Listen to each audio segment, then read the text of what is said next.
All right, welcome in everybody. Allow our panelists to introduce themselves. Thanks so much, ladies, for being here. You're welcome. Happy to be here.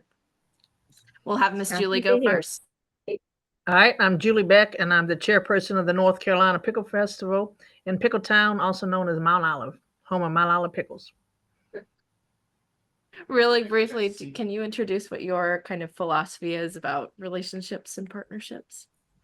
Yes, first of all, I think you need to understand the mission of your organization or your festival and what your values are, because you need to know that first before you can begin to build those relationships with people that you want to partner with, so to make sure it's a good fit for you and your event and for your community. So I think that's really important to understand who you are as an organization or an event before you reach out to other people.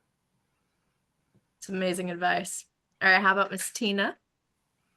Hi, I'm Tina Gibson. I'm the owner of Imagine Music Group, and we are a full-service entertainment agency and event and concert production company that specializes with working with municipalities. And what do you think briefly about relationships and partnerships? I think relationships and partnerships are the most important factors in our industry. I think that it's something that needs to be completely understood by a lot of people of how valuable relationships and partnerships can be when you're planning an event, and how your partners can come in and actually assist you in taking your festival from, where it starts to magnificent. So, most important thing of all. That's great. And that I think that's also true just from like a hospitality point of view, right? Like we are in a guest facing industry, so those relationships, even from the guest level is so important. So why wouldn't they just be just as, if not more important, on the upper level partnerships? Absolutely. Yeah. Absolutely. How about Miss Stephanie? Hey, good morning, y'all. I'm Stephanie McIntyre. I'm owner and founder of Staircase Events and Sponsorship Management. I've been in the festival industry for over 25 years. I used to run the North Carolina Seafood Festival, and now I'm doing my own thing and helping events and festivals just like you with their sponsorships and their events, whatever pretty much you need. But mainly sponsorships. I kind of cultivate corporate and community connections one step at a time. And right now I'm working with several different events and festivals throughout North Carolina and a few outside of the state. So my philosophy pertaining to sponsorships, relationships are your sponsorships. So there, to me, when you want to go out and seek sponsorships, it's really about developing that relationship first. That's just the way I've always done it for the past umpteen years, and will always preach that. And then collaborations in the festival world, and according to me on sponsorships, I would say your collaborations need to be a win-win for both parties. It needs to be a win for your festival and event, and it also needs to be a win for your sponsors. So that's pretty much where I come from. That's amazing. And if I have my calendar right in my head, we'll have you again next week to talk sponsorship specifically. Okay, Correct. awesome. Excited about it. Us too. All right, thanks for that introduction. Thanks again for being here. Let's jump into some of our questions. So, talking to the participants right now, I have put together, a list of kind of discussion points and questions to guide this conversation. But like I said in the emails and the last time that we met, I would love it if you all put things in the chat, whether it's a question that you have, it can be completely random, it can be inspired by what we're actually talking about. If you put a challenge that you're facing in the chat, and we can talk about that or the panelists can talk about that as a group. If you have specific advice that you're seeking, anything at all that you have to engage with the panelists about something specific to you or your community, please put it in the chat. I also think if you just want to unmute and speak, that would be fine as well. But hopefully we have enough people that putting in the chat will help me organize. So I will go ahead and open the floor from now until the end of this panel session to put anything that you'd like in the chat for us to kind of take the conversation in that direction. But for now, while you're getting your gears going about things you might want to ask our panelists, let's start with saying just how do you go about identifying potential partners or strategic relationships in the first place? We'll start with Miss Julie, and then Miss Tina, and then Miss Stephanie. Well, I think you have to think about what kind of partnership do I need? So I have an event in another week called Pickles, Pigs, and Swigs. It's a barbecue cook-off with craft beer and, of course, Mile Island pickles. And, one of the things that we need is someone to donate the hogs to us for our barbecue cook-off. Now, that's not something you would normally need hogs donated, but because we have that need, so I think figure out what is your need and then who is the best fit. We've been very fortunate that Smithfield Foods has always been our sponsor for that, donate as many as 20 hogs. So I think when you're trying to figure out how do you identify someone, you've got to figure out what is your need and then who is the best fit for that. So, it just depends on what you're trying to do. Maybe you're trying to have a special band or a special event and you need X amount of money to cover it. Then who would be a good fit for that particular thing? So in my case, it's identified your need first and then figure out who would be your potential partner for that event. Miss Tina. With Julie on that same thing, I think you have to look at what your event is and what your needs are first, and who would be your ideal fit locally. And then also if you have to go outside your local community for those partnerships. One good way always is finding out about good people in different positions is ask other festival and event coordinators who they work with. We're a community that, tries to support each other as much as possible, but, ask those questions. Don't be afraid to ask the questions. Most people are always willing to help. But once you identify what your needs are, then you can identify the potential partners that you need to look at to approach about being involved with your event. I was going to ask if there was some sort of network of North Carolina-based festival operators, and then I was thinking, oh, the North Carolina Association of Festivals and Events, which It's a the very group, good association Yeah. to be a part of. Yeah. HESA, like I said, is kind of leading a lot of our programming related to that. We will have a partnership with that association, more details to come. But if anyone on this call on the participant side has kind of a light bulb, when we talked about that association and potential for memberships, please shoot me or HESA or anyone in Uplift an email, and we'll get you connected with the right person to talk about that. Okay, Miss Stephanie. Yes, great information from both of my friends, who I've known for many, many years. And just to add another plug for North Carolina Association of Festival and Events, the three of us have been friends for over probably 25 years. And we've been involved We all with started when we're NCA. 10. So. 10, 11. Yeah. So we've been there for many years.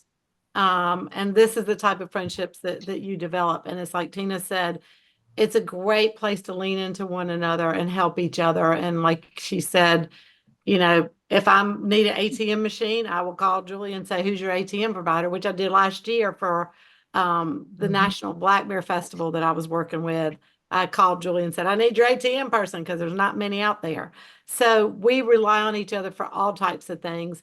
We've all served and we're all currently on the executive board. I'm the president. Julie's last year's president. Tina's been president. We've all served. So it's a great place. I know you'll find out more about that later. But answering the question that you have here, my recommendation would be, again, I agree with Julie and Tina, you do need to know what your needs are. But when you're seeking out a sponsor, you want to make sure, it depends on the actual event in a lot of ways. How big is it? If it's a small event and you're really just looking for community support, those are your low-hanging fruit as far as sponsorships are concerned, because your community will typically want to support your event. If you want to go to the next level, statewide, regional, national, you're going to have to look at what's a brand match for your event. So for instance, if you're having, like Julie's having a pickle pigs and swigs, she looked for a company like Smithfield that supplies pork. So they are a great brand match for that particular event. I just finished working with the Duck Festival, the Jazz Festival in Duck, North Carolina. And that's a very niche event where their audience is a little bit unique and different. Not everybody loves jazz. So they have a very unique clientele and audience. So the other thing that I'd like to look at is matching your audience as well for your larger sponsors. That's going to be something that they will look at. They want to make sure their brand matches with it, and they're going to get a return on their investment.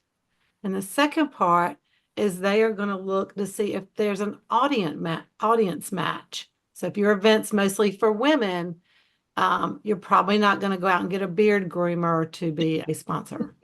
Well, maybe for some women, but anyway, I'll get sidetracked. But anyway, that would be my type of partnerships that you should look for, and one that's a brand match and an audience match. Community is your low-hanging fruit. Those are usually just people in your town that really want to support your event. That was amazing. And I love the idea of a brand match. I hadn't heard that yet in this series. So if you have another example, I'd love to hear about that. And then Tina and Julie, if y'all have any examples of that, taking the brand of your festival, that audience, the branding, and matching it with either a partnership or a sponsorship that you've received. I'd love to hear just examples of that. I've So got a great, oh, I'm sorry. Go ahead. No, go ahead. No, I was just Go going ahead, to say, I've got a great example of a brand match, and they were having opened a new product when I was with the North Carolina Seafood Festival. Texas Pete, which is a North Carolina company, was coming out with a brand new cocktail sauce. Well, hello, shrimp and cocktail sauce, right? Or seafood and cocktail sauce. It's the North Carolina Seafood Festival. They are based in North Carolina. They were a perfect brand match, and they are a great partner for the North Carolina Seafood Festival. And they came in and actually, we did samples of shrimp with their cocktail sauce. And that was amazing for them to actually introduce that product and get it out to the public where they could taste it, get coupons, and buy it in the grocery store. So again, that was a good brand match, in the fact that we got really lucky that they had launched that product that year. But the main thing is it's a product that matched the festival. So that's an example. Okay. Some of mine have been a little bit different, but we've had like marathons that we've been able to match with energy drinks or certain water companies that are national companies.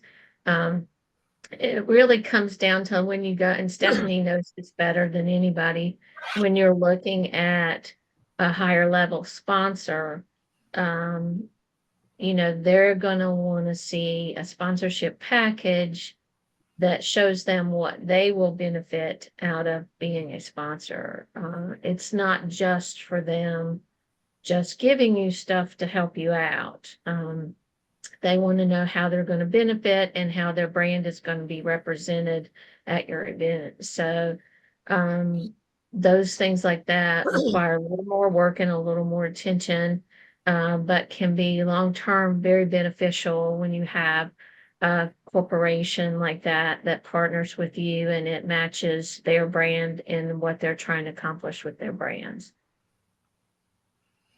Perfect. Two examples I'd like to share is one, Lido was opening up a new store in Wilson, North Carolina, and I know that Lido wanted to get the name recognition out there, so they partnered with the North Carolina Whirligig Festival. So this is a little bit different angle. Instead of the Whirligig approaching them, Lido approached the Whirligig Festival, but it was a good partnership because they had a lot of things that they could do for the Whirligig Festival, and in turn, Lido got their name out there. So that's kind of coming from the other angle. A new business in town who really wants to be a part of what you're doing and get the name recognition. And then one that I know that Stephanie and I can relate to is working with the North Carolina Education Lottery. As Tina said, it's a lot of work with some of these entities, and you have to do a lot of paperwork and a lot of legwork and a lot of checking boxes. But it can be a great partnership. It can be mutually beneficial for the Education Lottery and then also for your festival to collect some great sponsorships. But there's a little work involved. I just want to be upfront about that. Some of those you have to work a little bit harder to get that money. I'd love to know. So working a little bit harder, is this a time thing? Do you have to have, more formal packets, prepared? What does that kind of look like? I think Stephanie can address this one about the Education Lottery because she worked with them a lot. I do work with them a lot. They're a great entity. I will tell you that one of the things for them is they look for large numbers at a festival or event because their main goal is to sell tickets. However, just remember they are a government entity and they have to have proof of performance. So prior to them accepting to come to your event, you have to complete a great deal of paperwork. You have to give them a lot of numbers. You have to give them the money that you will spend on your advertising. They love radio commercials, just a plug. To let you know that's where they like what they like. They love TV commercials as well. So you have to have all that together in your initial presentation. And then after the festival, you have to do what's called a proof of performance. And you have to, just as it says, prove to them that you delivered what items you said you were going to deliver, which you should be doing anyway for any of your sponsors, but theirs is a little bit more involved and intense. Sounds like a lot. Kudos. It's a lot and it's worth it if you want that money. Yeah, it's worth it. You just have to also know sometimes you got to spend some money to make some money with that particular sponsor. That's very true. And you also have to start much earlier on your sponsorship approach with larger corporations like we have. Atrium Health, which is a very large hospital corporation in our area, and we start talking to them in November. So, because they actually, even if you want to present to somebody, don't hesitate to ask what their requirements are and what they're looking to accomplish with being involved in sponsorships. Because if you don't, then you can't really address those things. But when you do, that actually makes them think that you are concerned about what they're going to get out of being involved. And that for me, that had been beneficial for us when we've approached people, especially like a hospital corporation, what their goals were. So we matched them with the events that matched their goals for that particular year. Well, you brought up a beautiful point that inspired a question from Miss Jennifer. She asks, do you have any advice for sponsorship requests if you have 6 months or less until your festival? And she says that because she just confirmed the venue location for the Queen's March, and this is in March. So now she would, be wanting to have those conversations. So any advice for that? Maybe we'll start with Tina and then, yeah. Okay. Well, I would sit down first and make a list of who I thought I could approach, and just dealing with different sponsors and everything, who might be a good first person to reach out to. But that's where I would start, and then I'd immediately start calling people. I will tell you, in our world today, we have more forms of communication than we've ever had before, but few people actually pick up the phone and call somebody. And I have gotten through more channels and gotten things accomplished by actually picking up the phone and calling and asking questions. Because you don't get that a lot. There's a lot of emails, and you have to remember these people you're approaching these people, but these people are also being approached by 100 other people just like you. So it might be refreshing in today's world to actually find out who is the person you're supposed to speak with and actually try to call them. That is amazing advice. Miss Stephanie, anything to add? I think you were asking if what she should do if she's 6 months out with a potential sponsor. Was that the question? Just to make sure I Yes, ma'am. understand. So my big timeline proponent is a minimum of 8 months out, but you are going to have those last minute sponsors that want to come in the door. And I had one come in the door, gosh, 2.5 months before the North Carolina Seafood Festival and offered $10,000. Now, did you think I was going to turn that down? There is no way. So, and that was a very specific ask. It was somebody that actually, a new company that had a new breading product, which was amazing.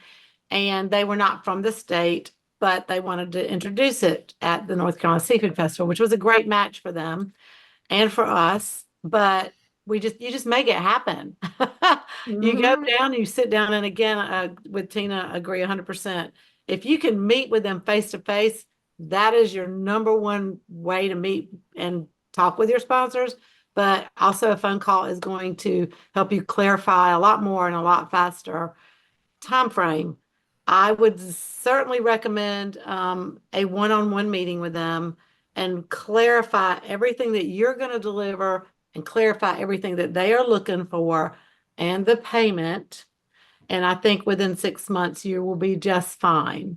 I think, you know, if you have somebody comes in closer to the time of your event and you're like, oh, God, I can't fit them in. If they're bringing money to the table, you fit them in. But you do make sure you're clear on the things that you're not able to deliver because they've missed that time-sensitive deadline. They may miss your radio spots, your TV commercials, all your print advertising, but you need to look at what you can offer them and make sure that it's a good situation, a good return on their investment for them and for you. Again, win-win situation. Miss Julie, anything to add? Yeah, I disagree with them. I think that one-on-one is so important that when the next time you have that conversation with the person, which may be on the phone or might be an email, you're already picturing what they look like. You already feel like you know this person. You know, when somebody meets with me and they hear my laugh, they already know the next time, oh, yep, I know who I'm talking to, right? I think it's building that connection there, but that one-on-one is important, whether it's through a phone call or in person.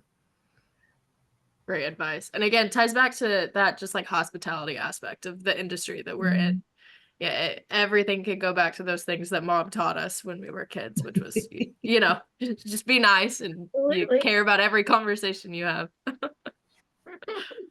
All right. So that was a great, that is exactly what I wanted in terms of like the conversation going in different directions. So anyone in the audience at all has anything at all they'd like to add, that was fantastic. Thank you, Jennifer, for your question. But we'll move on to this one. This one might be a quicker kind of conversation. What are the different roles of partners? So we've talked a lot about sponsorships at this point, but maybe let's branch out. What are other types of, partnerships that you might be able to have? I started with Julie last time, so let's do Tina, Stephanie, and then Miss Julie.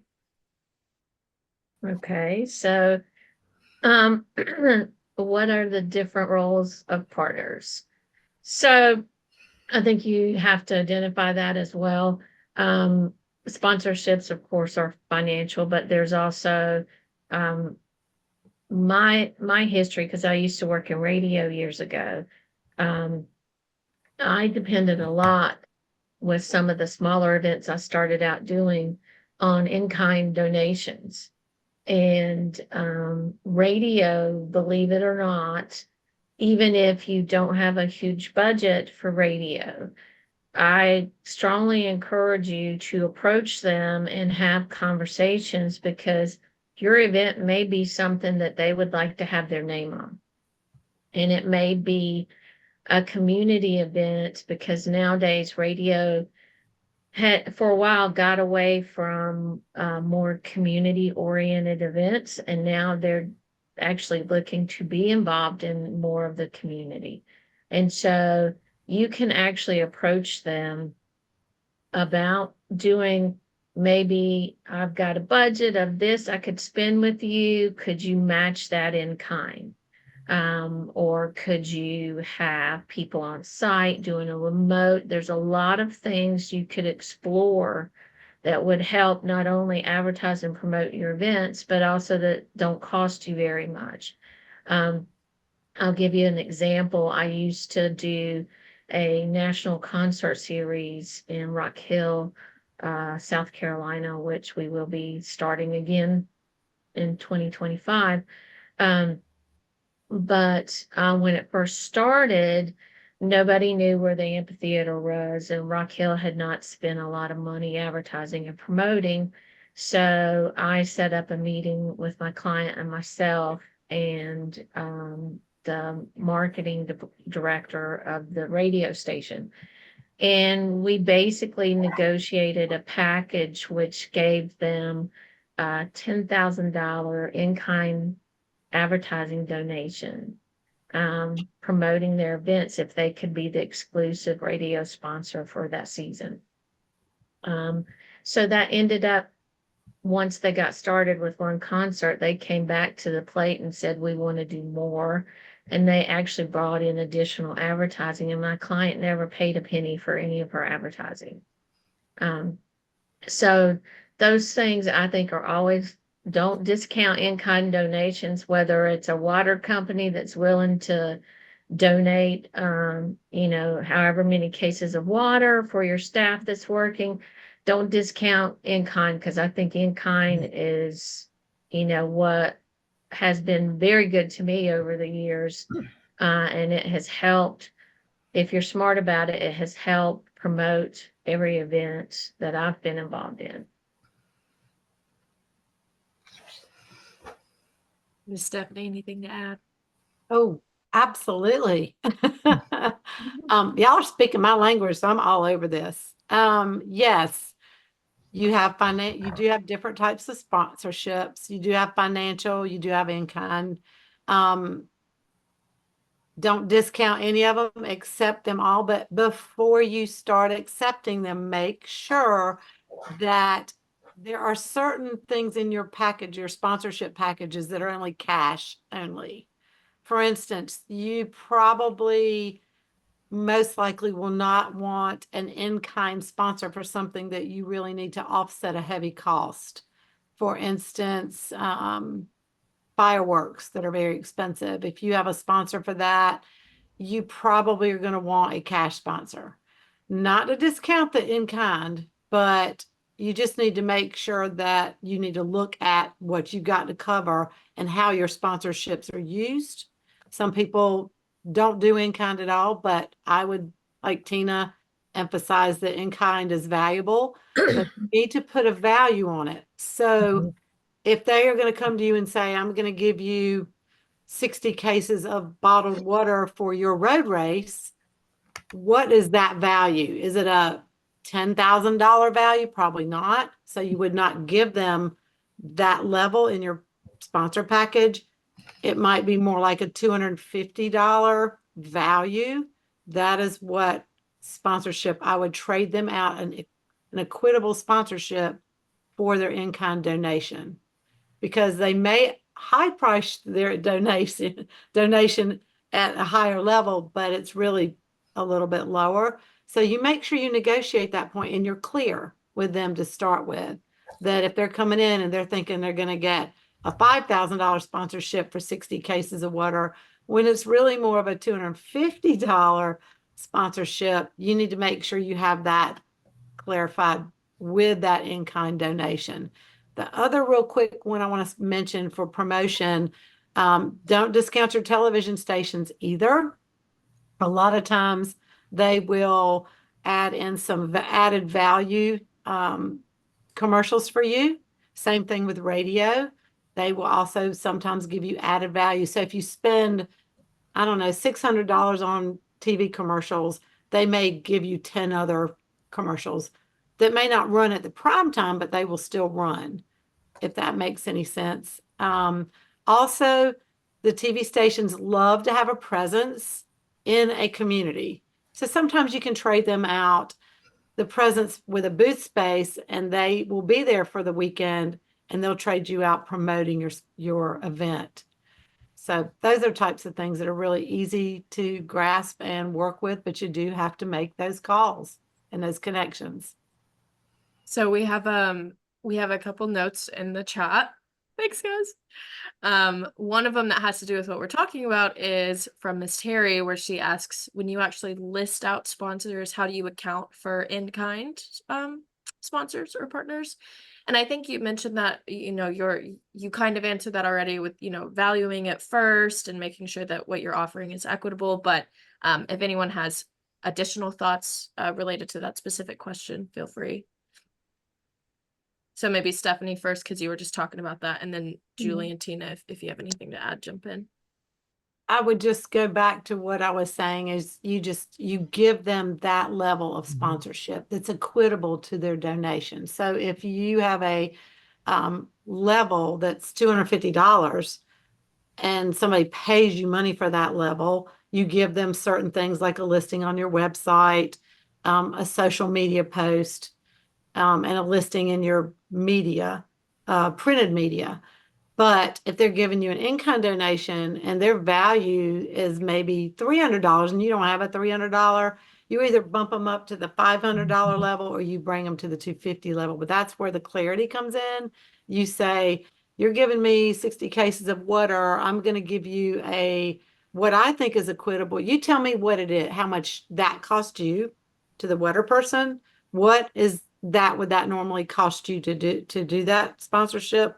Or how much is those 60 cases worth? If those 60 cases are worth $250, then you say, that's where we're going to land. I will trade you out a $250 level sponsorship for your $250 60 cases of water.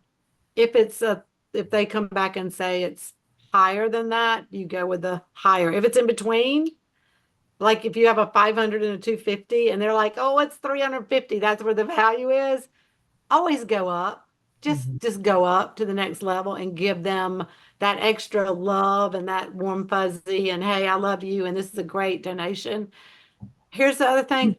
Don't ever treat a $10,000 sponsor any different than you treat an in-kind $600 sponsor, because you never know. I had one come in at $3,000 for a booth space, and they ended up being our presenting sponsor at $40,000 the next year. So don't ever discount a tiny sponsor that comes in, because they may be coming in just to see how you work and see your festival and event.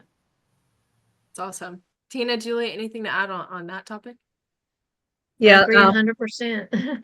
yeah, and I agree with all that. The in-kind is very important. Last year, the Pickle Festival brought in $90,000 in sponsorship. $60,000 was in cash. $30,000 was in in-kind. Imagine if we didn't have that $30,000 of in-kind. And one last thing to say about what Stephanie said. If somebody's given $500 in-kind or $500 in cash, there's no difference when you're putting out on the sponsorship list. It just shows Joe Blow gave 500 and Susie Smith gave 500. Nobody knows one's in kind and one's cash. They're all still $500 value. So, and one of the people that we partner with is our Wayne County Public School System to use all their school buses for shuttle buses for transportation. Great in-kind trade out. They get the name recognition to be affiliated with our award-winning festival. We get to use their buses. So there's lots of great in-kind sponsorships that I would not turn away. Absolutely. And I'd love to add just one more real quick thing to think about, because this happened to us, is if you have an in-kind sponsorship, add that into your budget as a dollar value, because the next year they may not be able to offer the in-kind and you may have to pay for it. So just to kind of make sure that your budget really has everything in it, because if Julie had to pay for those buses next year, or she couldn't get those buses, she's going to have to find some money somewhere to pay that. But you don't have to put it in, but you just need to have a side item of your in-kind donations. And if hers comes to $30,000 and the next year she's out 15,000 of her in-kind partnerships, how does she cover that? So just kind of keep that in the back of your mind, because the in-kind are just as important. Tina, anything? I mean, I agree wholeheartedly. I think all sponsors, whatever levels they're at, should always be treated with respect. Honor your commitments to them and deliver on everything you promise them. And, show them gratitude for supporting what you do, because if you follow those procedures with everything and deliver on everything you promise, they will come back year after year and probably come to the plate in bigger ways. Thank y'all so much. And Terry says thank you in the chat. So now a little off topic, but a fantastic question from Miss Coronado. She asks, what about sponsors or partners who offer the same or very, very similar products and services? If you want to work with both of them, how do you kind of go about that and integrate them into the event when they might be so similar? Maybe Miss Julie, I'll start with you this time. Well, we sometimes get that because obviously Mount Olive Pickle Company is our presenting sponsor. They're based right here in Mount Olive, but we get other pickle companies that want to be a part. And for many, many years, we said no. Well, actually, I didn't say no. The pickle company said no. And I get it. I get it. But the last 3 or 4 years, the pickle company's kind of taken a different approach. And I thought, you know what? We're still the presenting sponsor. We are still the number one producer of pickled peppers and relishes in the United States. So we've actually started allowing other pickle companies that have some kind of connection with us to come on in and have pickles and stuff. So I think you have to stop and think, is this going to impact anything? Is it going to hurt anything? In this case, I didn't really get to say the pickle company had to say, which is fine. But I think if you got Pepsi and Coke both coming in, this is big competition. What do? Do you identify just one, or do you get both of them? So I think it just depends on your community and what you think is going to work. You don't want to impact either Pepsi or Coke, but you've got to figure out what's best for your event and for your community. Maybe prioritizing what those community values are if you have to make a decision. Yeah, that's great advice. Yeah. Miss Stephanie.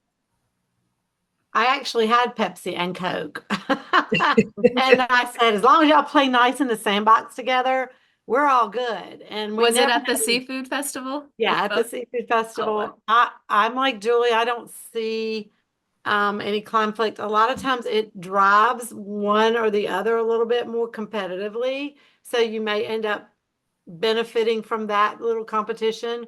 One might say, well, I'm going to give you $5,000 more because I want to do this. Mm-hmm. I think keeping the lines of communication open with both of them and letting them know, like I would always say, well, Coke's going to be there. And to Pepsi, I'd say, well, Pepsi, to Pepsi, I'd say Coke's going to be there. To Coke, I'd say Pepsi's going to be there.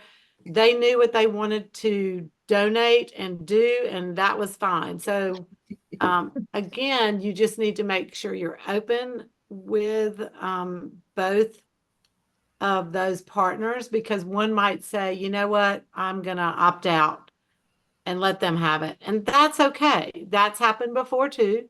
But you might have a little friendly competition, which again may end up benefiting you in the long run. So, but if you have someone that's exclusive, if you have an exclusive sponsorship, that is something that you can offer and say, hey, I'm going to offer you exclusivity. It will cost you more, but if you are exclusive, I will not bring in another business that is similar to yours or another sponsor that is similar to yours. And that you can go that route as well. Miss Tina. I agree with Stephanie. I think first and foremost, you have to be upfront with them and let them know that you are, speaking to, what they view as their competitors. I wouldn't use that language with them when talking to them about it, but you can have a level of sponsorship that offers an exclusivity. And a lot of times, especially some of the bigger corporations will come in and bump their sponsorship up to that so they can have that exclusivity. And some will just play nice. I do a 3-day holiday event in Davidson called Christmas in Davidson. And we have every private school within 100 miles that wants to sponsor the event. And so what they don't have the funds to do an exclusivity. So what we do is basically offer them packages to sponsor an activity or a stage. And they all play nice together. We basically set out the rules. This is what you get. We're very clear on that. And we make sure that one of them is not near the other, so they feel like they're getting full, full view of everybody that's there. And it works out nicely with them because they're aware their competitors are there, but they're getting what we promised them they would get in their package. That's awesome. Thanks so much. All right, let's move on to, this was one of my favorite questions. Hopefully this is really, really impactful for our participants. So, definitely jump in and add anything or ask anything if this inspires you. But what are kind of 2 to 3 specific approaches that organizers can take to attract and secure partnerships, kind of with the idea that they will be low on resources or time or people? Resources are just going to be low across the board. Miss Tina, maybe I'll start with you. Can you start with someone else and let me look at the question again? Yeah, for sure. How about Miss Stephanie? I would go back to, again, if your resources are limited, and I think that time is always the resource that nobody ever has enough of and always wants more of. I think a lot of that goes down to planning out far in advance. If you've had your festival event before, as soon as you're finished with it, you start on the next year. So, or actually during their event, you actually start on the next year. That's what I do. I always start asking my sponsors in advance. And if they're there on the property and they're having a great time, that's the best time to approach them. So, use your festival at that time to reapproach your sponsors while your event's going on for the next year. Just say, hey, tell me how everything's going. Would love to know if you would, be interested in being with us again next year. Most of the time they're going to say yes. I'm going to count you in. I'll be sending you the paperwork before the end of the year. So securing your sponsors early is going to help you out quite a bit. So that's the best way to secure them. To attract them, I think there's a lot of homework that you can do. I think that's going to be your marketing, your media, and again, you can always ask, and this is an easy one, ask your sponsors if they know anybody else that may be interested in partnering with your event. Use your sponsors and say, hey, you've had a great experience. Do you mind if I use your name? Do you mind if I, use you as a reference as I go? Because I'm going to go approach such and such business. So you'd be surprised how many people that your sponsors know that could also help you to attract and secure new partnerships. So I hope that answers that question. There's a lot of different things you can do. And I get being in a rural area. I live in a very small town. Morehead City is very tiny. And I've worked with other festivals and events that are small towns. So don't discount the fact that you're in a rural area or a small town. That's not your, sometimes that can be your superpower. Just depends on how you look at it. Don't look at it as being a bad thing. Awesome. Miss Julie. I'm gonna give 3 examples, not related to sponsorship at all, but partnerships with events that you do at your festival. We have a Tour de Pickle, not a Tour de France, Tour de Pickle bike ride, and we partner with the local bicycle shop. I mean, who knows more about bicycles than the bicycle shop? So that's a great partnership there together. Think about what your event is and who would be a good partnership. We also do a 5K cute patch. And again, we partner with our local Mile Parks and Recreation. what we do is we give a kickback, a percentage of the amount of money that we make off those events back to those organizations. So there's an incentive for them to help you bring in more people, participants, because they're going to make more money. We also do an artisan village, and we have partnered with the University of Mount Olive Art Department and our local arts council. Again, what a great partnership. They're all about the arts, and now they can help you promote it and bring in artists and whatnot. So I think those partnerships in terms of events is thinking about what are those events you're doing and who would be a good fit for those events. And honestly, I don't know anything about running a 5K. I know nothing about a bike ride, and I'm clearly not an artist. So I'm not of much use to that, right? I can help organize it, but I don't know how to really do it because that's not my cup of tea. So find those people, that's their specialty, who are experts in that field, and partner with them. And if you have to give a little kickback, who cares? Now it's just you formed a great partnership that they're probably going to be with you. We've worked with these entities for years because they're happy about it. And so find those excellent partners.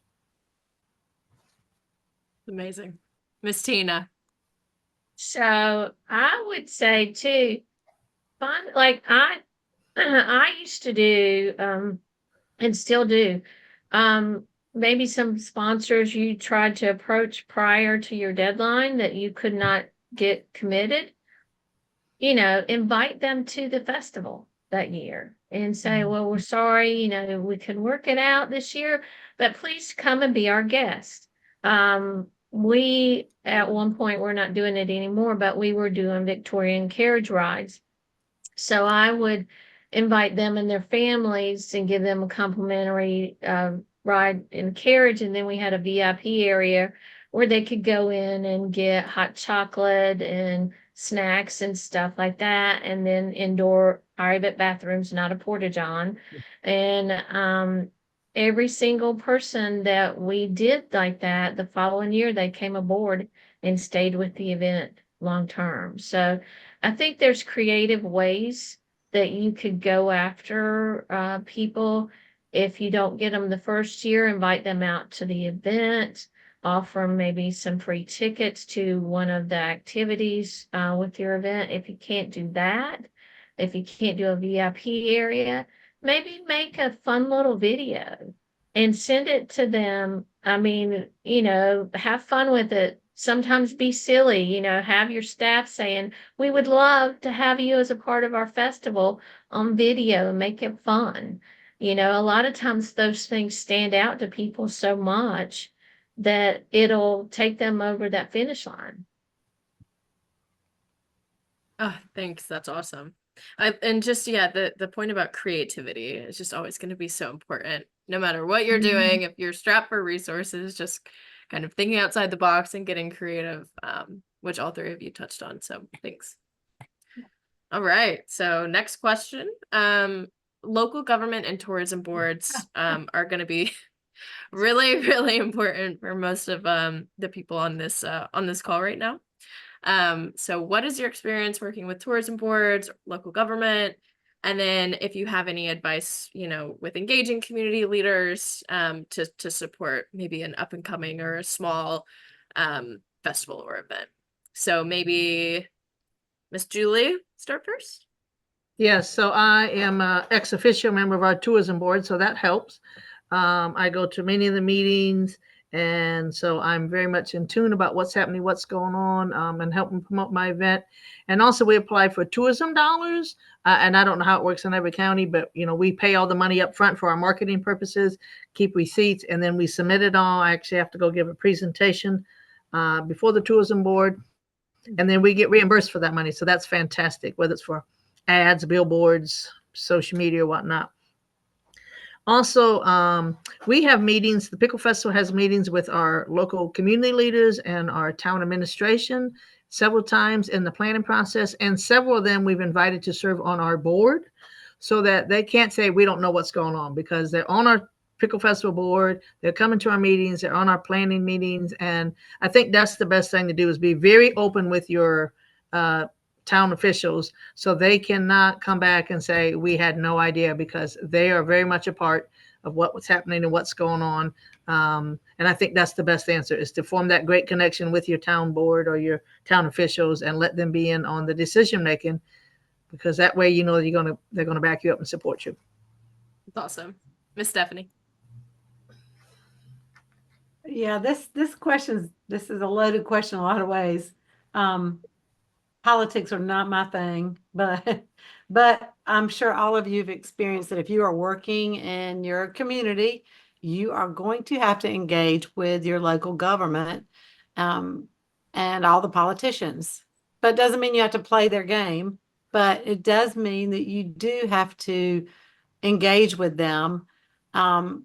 And tourism boards are also another, um, that's another avenue that you're most likely going to work with. We've always used, our tourism boards have always helped us with cost of advertising. So make sure you look at that because there's money in a lot of those tourism boards and tourism areas.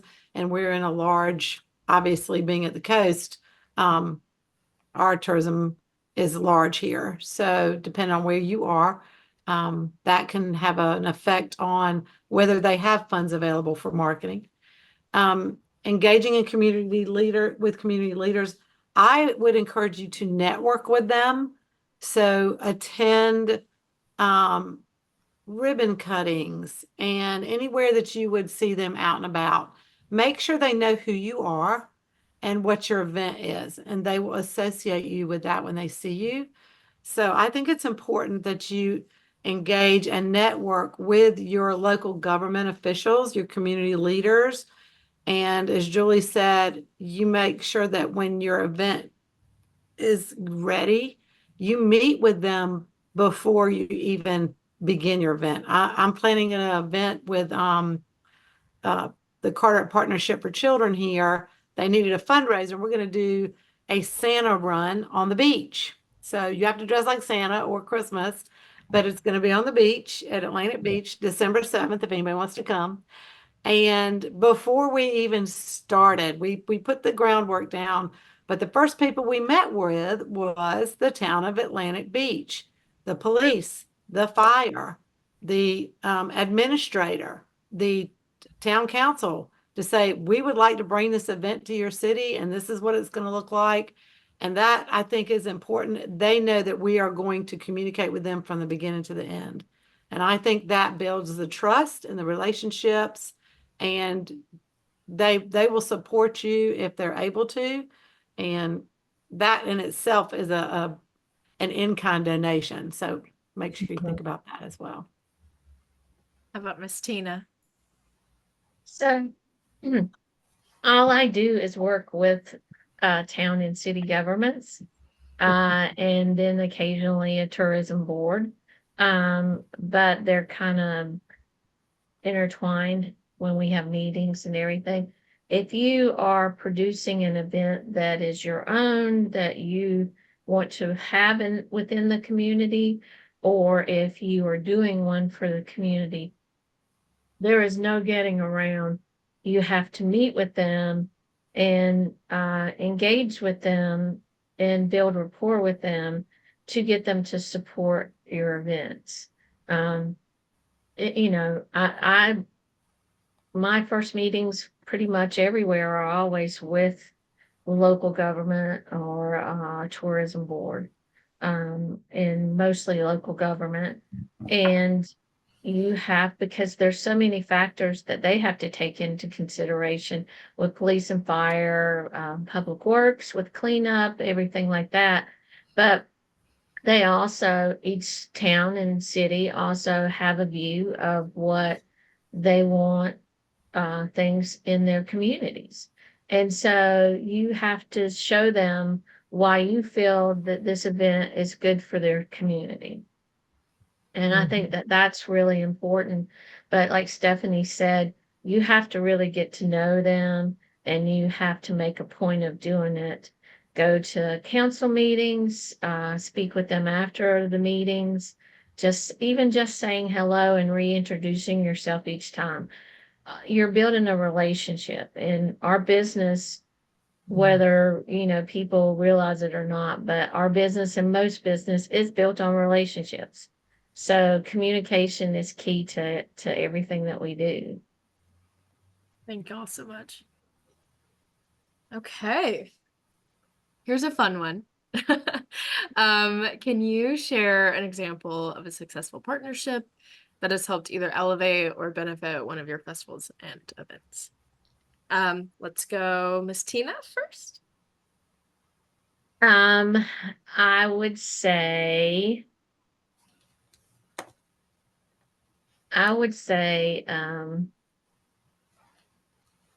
event that we did, Christmas in Davidson, is a perfect example of really all the businesses in town have either a sponsorship, or they have a booth or an activity that they sponsor at the event. So I think that with Davidson, it is just very community supported, and they all step up to the plate in one form or another to donate financially. So I feel like that it's not just one example, but it kind of is. So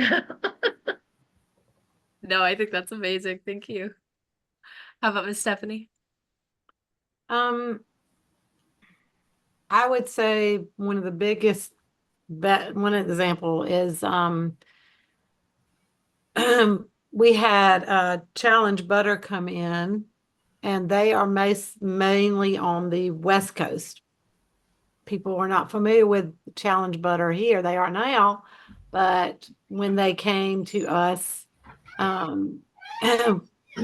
you like, how do you incorporate butter? Well, again, butter, how much seafood do you eat that's cooked in butter? Like probably almost everything.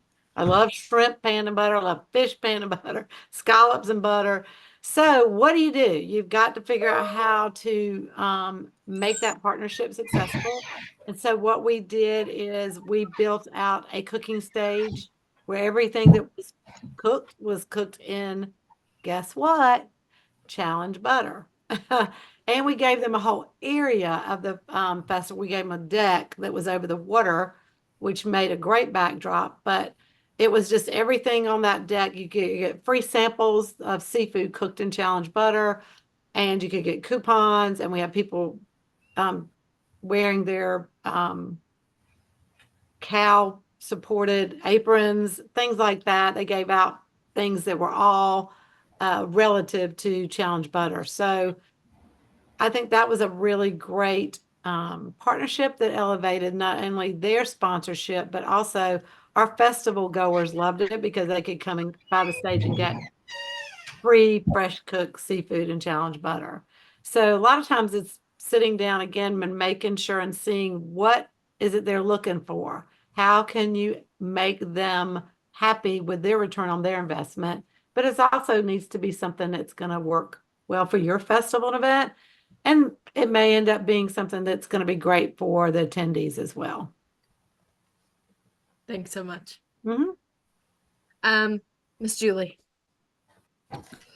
The two things that I think has changed the growth of the North Carolina Pickle Festival would first be we partnered with a social media company. We didn't do it for many years because we didn't want to spend the money, but we used a company called BG Digital out of Morehead City. And hands down, it was the best financial decision we ever made. They have taken our event to a whole new level. And now this BG Digital, they started out with the Seafood Festival, then the Pickle Festival, and that's kind of where they were. But now they have realized there's a whole market niche out there, and they are really going after festivals and doing an extremely successful job. The good thing about BG Digital or any social media company is they're not just doing it for me the month of April when my festival is, it's a 12-month commitment. So they are promoting your event 12 months out of the year. And so hands down, the number one best decision we ever made was to partner with a social media company. The second thing, and of course, Tina and Stephanie would agree with this, is a company called Eventini. They formed, I don't know, they're probably less than 10 years old, but they're an event management company. They can help you track all your sponsors, your volunteers, your different events, anything that's going on. They can track any and all of that. And again, I can't imagine not using that company. There is a yearly fee you pay for that, but they can help you create maps and layouts. I mean, it's unbelievable the things that they can do for your event. So if you're not a member of, if you have not partnered with Eventini, I definitely recommend you check it out. Eventeny. they're a phenomenal, and Stephanie and Tina can attest to them as well. Awesome. All right. So next one, this is more, so now that we have a partnership and we've talked about the why and the brand matching and, making sure that, in-kind versus promotion, we've done all that. Now that we have a partnership or we have some sort of relationship, for longevity and like sustainability of that relationship, how do you maintain and nurture those relationships during the off season? Do you feel like you even need to do that during the off season? And then that follow-up question is, if you just have any specific actions or thoughts or pieces of advice that our folks could replicate, that would be really appreciated. So I think I'll start with Miss Stephanie this time. Oh, I love this question. If you have a partner and it is established, I look at it again, it's a relationship. You've already asked them out on a date. You've already taken them to the movies and you've gotten to be friends. And now you've invited them for dinner. You've got to be friends with them all the time. You need to treat them like it's somebody that you're courting all the time. And eventually you're going to marry them and y'all going to have children together and you're going to live happily ever after. That's the way I like to look at a partnership. To me, a sponsorship is a partnership all day long. And any of your friends or your partners, that is the way you need to treat your established sponsor. Specific actions and strategies that I like to do. I always do a proof of performance follow-up after the festival and event that tells them what they got so they know it was delivered. I like to keep in touch with them during the year, whether it's an email, hey, how you doing? Or if it's just a phone call, just to pick them up and make sure, again, is it a relationship? Don't just talk business all the time. Hey, how are your kids doing? How's your dog? Oh my gosh, your daughter's 9 years old now. What did you get her for Christmas? Or, what did Santa bring her for Christmas? Just conversation and touching base with them and letting them know you're still around and you care. Those are big things. I have walked through great experience, a lot of joy with different partnerships and their families and friends, but I've also walked through tragedies with them as well. So I think being a part of their lives is so important. And also, I always send a Christmas card. I just think that's nice. Or you can send a Thanksgiving card, thankful for their partnership, sponsorship, friendship, all those things. That way they get it before Christmas and it might be remembered a little better. Or you can send them a Happy New Year card as well. So I like cards. I'm old fashioned. Make sure it's also personal. I think to piggyback, if you do a Thanksgiving card, I've never thought to do that, but I think that's such a wonderful idea. Yeah. If they're the type of person who puts Christmas cards up on display, then everyone who comes over for the holidays, you get a plug for your festival, Yep. in addition to having given a thank you card to this relationship. That's just so, I've never thought about that before. That's a great idea. You can put, and you don't have to be a Christmas thing. It can be theme. It can be pictures from the festival and, Merry Christmas or Happy Holidays printed across it. We had a great time with you this year, whatever. But again, that keeps you in the forefront of their mind. And I like Yep. Thanksgiving because you're thankful for that relationship. So I play up on that one. And it's unique. I mean, who sends Thanksgiving cards? Like, And that's amazing. All right, how about Miss Tina? so I'm with Stephanie on that. These are relationships that are important to you, and you should treat them as such. Don't be those people that only go to them and contact them when you want money. That's the thing that they hate. I have got some people in my life that I have worked for years with that I love dearly that, tell me when I leave their event, love you, I'll see you soon, let's go for lunch or something like that. I mean, I feel very blessed to be able to have some of those relationships like that, but that's because I feel like I've let them know how much we care about them and their events, but we care about them.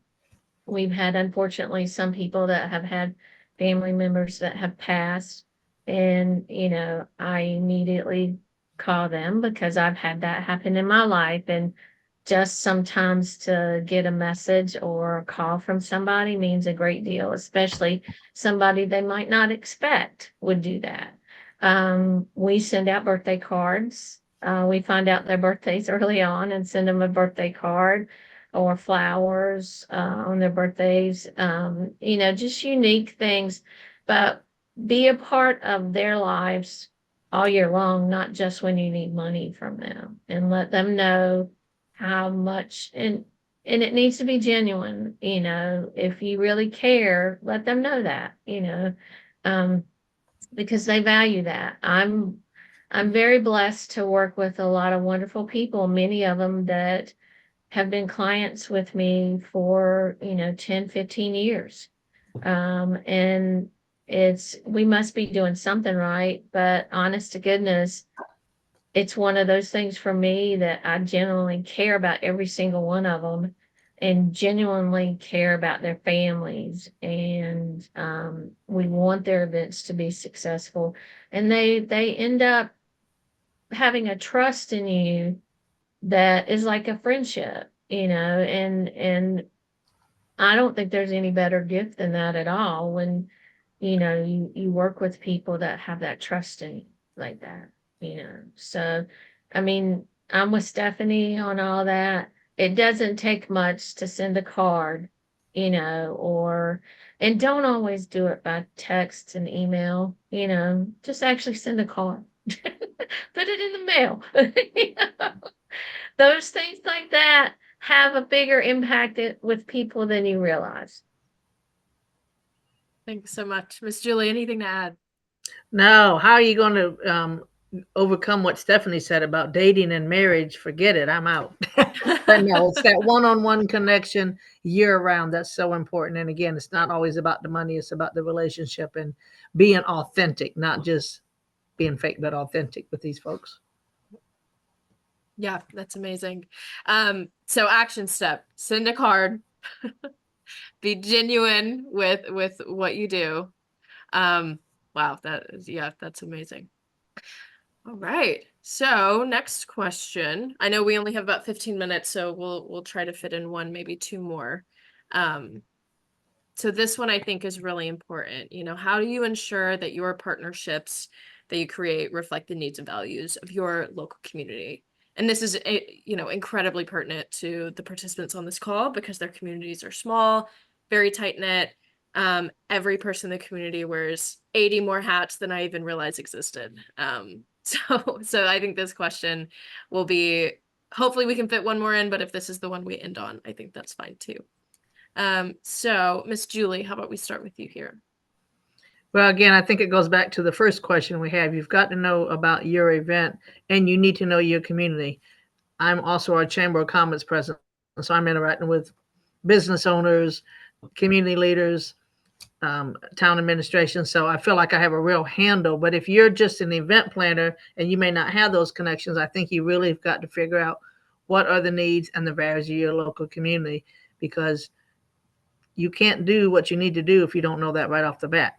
And I think you need to make sure the people you're working with have the same values and make sure it's a good fit. If you're doing events for children, maybe having a beer garden you might have a brewery in town, but having a beer garden there may not be a good fit for what you're trying to do. So you really need to understand the values of your community. And I think also for yourself, because you may not agree with the values of the organization or the event. So I think if that's the case, you need to remove yourself from that event because you need to align with the event and with the community so you're all on the same page. Thanks so much. On with what you do with the commerce, do you ever hold forums, or how do you kind of hear the voices of the communities in that? Oh, believe me, they tell me. They'll come in my office or send me an email or a text or stop me at the grocery store. So, a small town, 4,000 people, you see them all the time. But I don't necessarily think that's a bad thing. It's just good that they want to let you know and whatnot. And I got the piece out here. I've got the meeting at 1:30 just across town, so I've got to head on. But thank you so much for involving me. I've just got to head on out of here, but I Thank appreciate you, it. Miss Julie. Thank you so much for joining us. Thank y'all. Miss Bye, Stephanie, Julie. Tina, anything to add? We can all wrap this up whenever you're finished.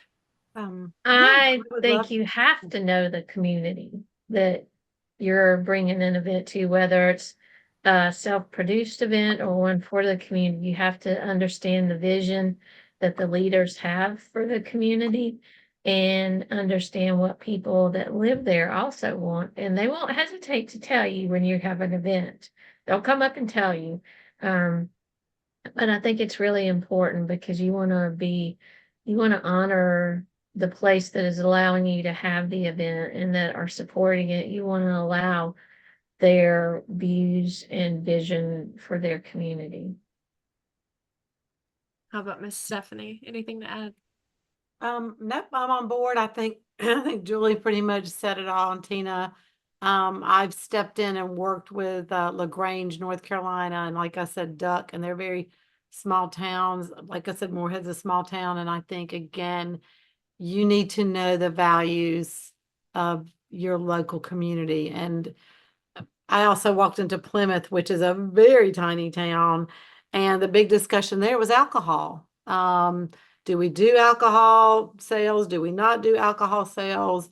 You know, it doesn't matter what I think. It's really what the community is able to A, do, but B, how they feel about it. If they're just like, we don't want that because we just don't want to reflect that, we don't want that factor of the people that you're working with, and you're going to have both sides of it. Some people are going to want this and some people are going to want that. But again, I think it boils down to knowing the needs and the values and respecting those as you move forward with your event. Thanks so much. Any final thoughts before we sign off on this call? Any final pieces of advice, Tina and Stephanie? Stephanie, you go first. I've been in this event business for, gosh, 28 years. And I think those of you that are doing this, I know that you're not doing it for the money. You are doing it because you love it. It's the type of industry you either love it or you don't. And it will drive you crazy. You are an air traffic controller. You wear making sure nobody crashes and burns. It is a fabulous job. It will wear you out, but it will bring you a lot of joy. Stick with it. And feel free to contact me. You can find me my website, and I'm also on Instagram. Happy to answer any questions that you may, just reach out to me. I'm happy to answer anything. I have people all the time just say, hey, what do you think about this? What do you think about that? I think you will find in this industry, it's very, we're not cliquish, but we're very close knit. And the fact that we all know that we can call on each other if we need something, or we just need somebody to confirm what direction you're going in. That's what we're here for. I think that's the thing I love the most about being in this industry. We're all here to help each other. I've never felt that somebody was trying to outdo somebody else or be better than somebody else. It's always about how can we help each other. And I think just stick with it on the days. You're going to have great days and bad days, but if you love this industry, I know that you're on this call because you do. So stick with it. Don't feel that you're in a rural area, that you're all alone. You're not. People love you, and you are a memory maker. You are making memories for people that they will hold special their whole lives. So that's kind of all I've got to say. It's Happy amazing. to Would take you any mind questions. would you mind putting your contact information in the chat? I can Oh. share this during our weekly recap, but if anyone wants to connect with you before that would be awesome. Sure, Thanks. I'll do it. Miss Tina, anything to add? Final thoughts, closing statements? Well, 100% agree with Stephanie on this. We are all that do this are very unique personalities that, you know, Oops. sometimes you'll feel like you might be a glutton for punishment. But the joy that you genuinely get out of that job is not something that you should take lightly. Um, I agree with Stephanie that you are memory makers. I I tell this to a lot of people, including artists that we work with in bands. But think about your job, especially on those days when you're having a tough time, because you will have those. But think about the fact that for that moment in time, when you have your event, you are seeing families, with their kids happy and enjoying being at something that you created. So to say that you are not impacting people's lives is incorrect. You are impacting people's lives in ways that you could never understand by all your hard work. Not just within their community, but also the people that you deal with. And that to me is a blessing that we get to do this. You'll have good days and bad days, but always remember to just keep moving forward and don't let the can'ts get in your way, because you can do it. And just remember that you are truly impacting people's lives and be proud of that, because who gets to do a job like what we do and enjoy and get the pleasure out of that? But to know that you are having an impact not only for your community in a very positive way, but also the people that attend are taking home memories with them that they'll have for a lifetime. So don't take that lightly. And Miss Tina, would you mind putting your contact information in the chat Sure. as well? Okay. Well, I don't even know where you guys went. I just got Zoom up here and I'm like, wait, there we go. HTTPS. All right, as they're putting that their information in the chat for all of the participants. Here is the webinar schedule for the rest of the series. We have 3 more to go. And next week is going to be a super exciting one because, like I said at the beginning, Miss Stephanie will be joining us again to talk all about sponsorships for your festival and event. Whoop, whoop. Following that, we have festival concept development. So for everyone who is in that entrepreneurial mindset but doesn't know where they want to go, that's going to be an awesome session. And then we finish off with a really interesting topic, which is accessibility, the guest experience and how important accessibility features are at your festival or event. So 3 more great sessions to go. Please evaluate this session. We only have 3 more to go, but as always, your feedback really, really does impact, what we do moving forward, in all of our programming, not just this series. So I'm putting that link in the chat if you don't want to scan the QR code. It should take about 60 seconds if you don't mind. I would really, really appreciate you filling that out.